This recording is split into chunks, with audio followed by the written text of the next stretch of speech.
Assalamualaikum warahmatullahi wabarakatuh. Om Swastiastu, Shalom, Namo Buddhaya, Salam sejahtera bagi kita semua dan salam harmoni. Perkenalkan, kami dari kelompok 1. Di sini kami akan menjelaskan tentang konsep dasar inovasi pendidikan. Namun sebelum itu, izinkan saya untuk memperkenalkan anggota dari kelompok 1. Yang pertama yaitu ada saya sendiri, Brenda Daveri Sukyuria, dan NIM 21110211012, dan rekan saya selanjutnya yaitu ada Made Haya Putri Darmawan dengan NIM 21110211014, dan rekan saya selanjutnya yaitu ada I Gusti Kade Adi Nugraha dengan NIM 21110211015, dan rekan saya yang terakhir yaitu ada I Gusti Putu Ari Lesmana dengan NIM 21110211016. Di materi konsep inovasi pendidikan ini, kami menjelaskan 3 materi, yaitu yang pertama, konsep inovasi pendidikan, B. Konsep inovasi dan modernisasi, C. Karakteristik inovasi pendidikan.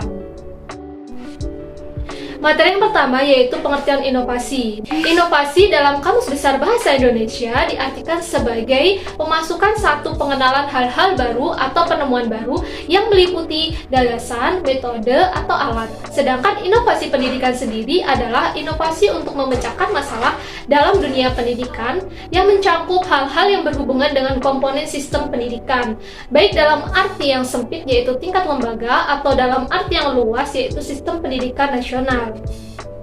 Selanjutnya yaitu contoh inovasi pendidikan dalam komponen sosial menurut B. Mills. Yang pertama yaitu ada pembinaan personalia.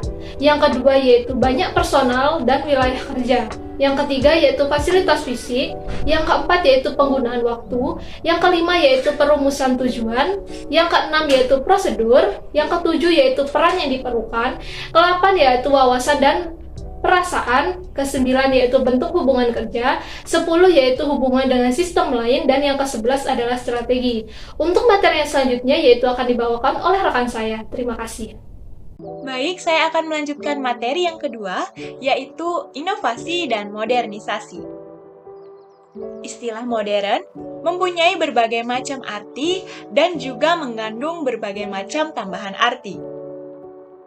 Istilah modern ini digunakan tidak hanya untuk orang-orang, tetapi juga untuk bangsa, sistem politik, ekonomi lembaga seperti rumah sakit, sekolah, perguruan tinggi, perumahan, pakaian, serta berbagai macam kebiasaan. Eisenstadt menjelaskan bahwa menurut sejarahnya, modernisasi adalah proses perubahan sistem sosial, ekonomi, dan politik yang telah berkembang di Eropa Barat dan Amerika Utara dari abad ke-17 sampai abad ke-19. Dan kemudian telah berkembang pula di berbagai negara di Eropa. Dalam abad ke-19 dan 20, berkembang pula di Amerika Selatan, Asia, dan Afrika. Pengertian modernisasi menurut para ahli yaitu Inkells describe modernity in terms of a number of psychological variables that constitute a kind of mentality characteristic the typical modern man. Inkells mengemukakan secara detail tentang ciri-ciri manusia modern berdasarkan penelitiannya pada masyarakat yang industrinya sudah maju. Antara lain, yang pertama, bersikap terbuka terhadap pengalaman baru. Artinya, jika menghadapi tawaran atau ajakan hal-hal yang baru yang lebih menguntungkan untuk kehidupannya, akan selalu mau memikirkan dan kemudian mau menerimanya, tidak menutup diri dari perubahan. Yang kedua, selalu siap menghadapi perubahan sosial, yang artinya siap untuk menerima perubahan-perubahan yang terjadi di dalam masyarakat, misalnya partisipasi dalam bidang politik, peningkatan kesempatan kerja bagi wanita, dan lain-lain. Yang ketiga, berpandangan luas. Artinya, pendapat-pendapatnya tidak hanya berdasarkan apa yang ada pada dirinya, tetapi mau menerima pendapat-pendapat orang lain yang berpendapat. Yang keempat, mempunyai dorongan ingin tahu yang kuat. Manusia modern akan selalu berusaha memperoleh informasi tentang apa yang terjadi di lingkungan dan juga informasi yang bermanfaat untuk meningkatkan kehidupannya. Yang kelima, manusia modern lebih berorientasi pada masa sekarang dan masa yang akan datang dibandingkan masa lalu. Yang keenam, manusia modern berorientasi dan juga percaya pada perencanaan, baik jangka panjang maupun jangka pendek. Yang ketujuh, manusia modern lebih percaya pada hasil perhitungan manusia dan pemikiran manusia daripada takdir atau pembawaan.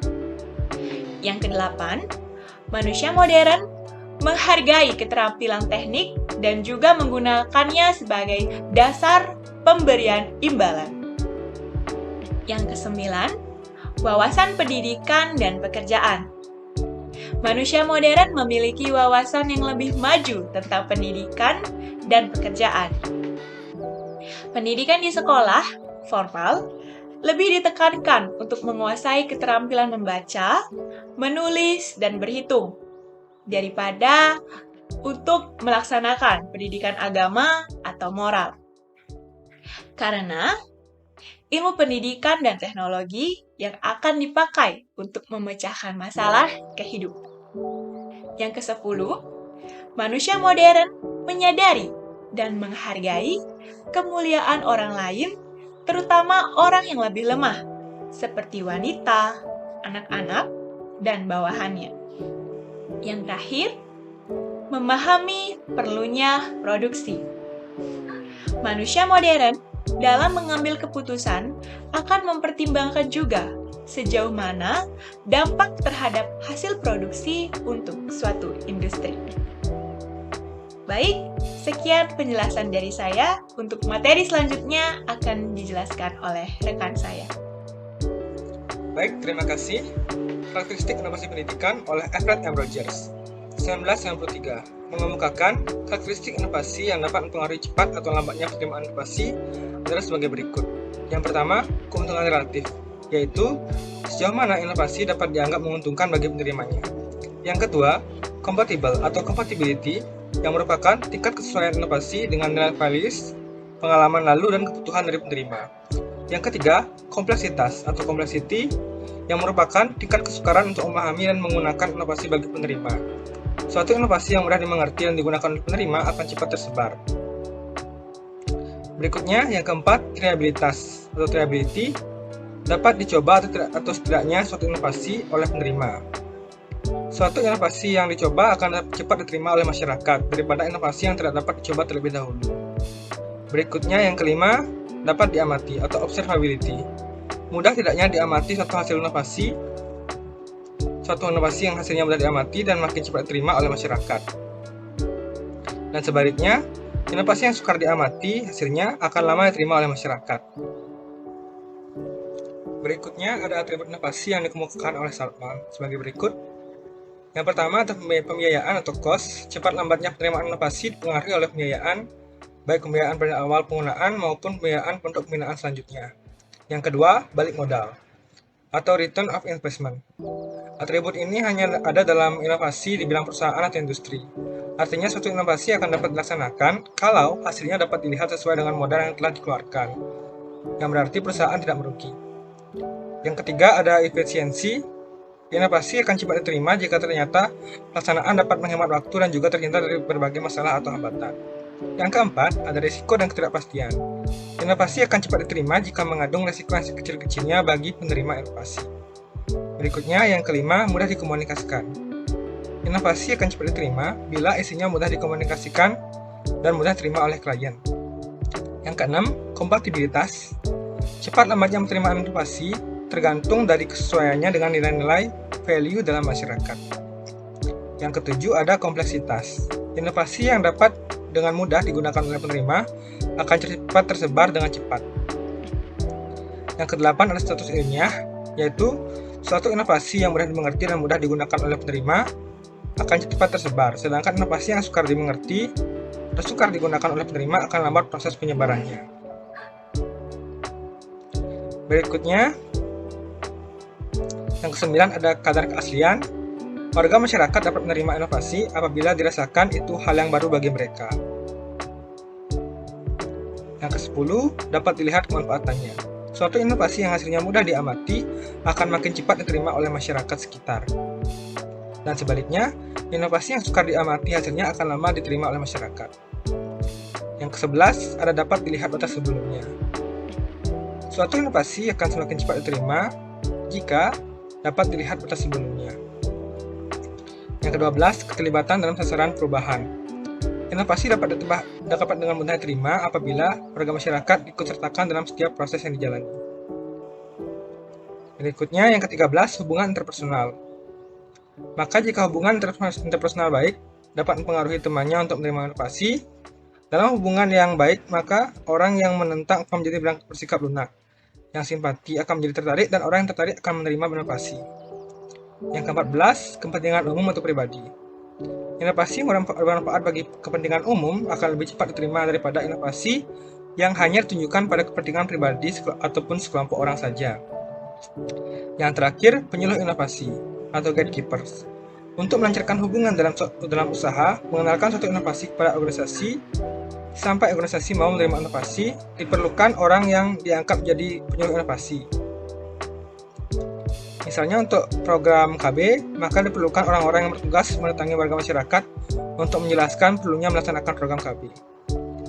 Baik, demikian presentasi dari kelompok kami. Jika ada kesalahan kata, kami mohon maaf. Kami tutup dengan Pramu Santi. Om Santi Santi Santi Om. Wassalamualaikum warahmatullahi wabarakatuh. Salam sejahtera untuk kita semua. Namo Buddhaya, Shalom, dan salam harmoni.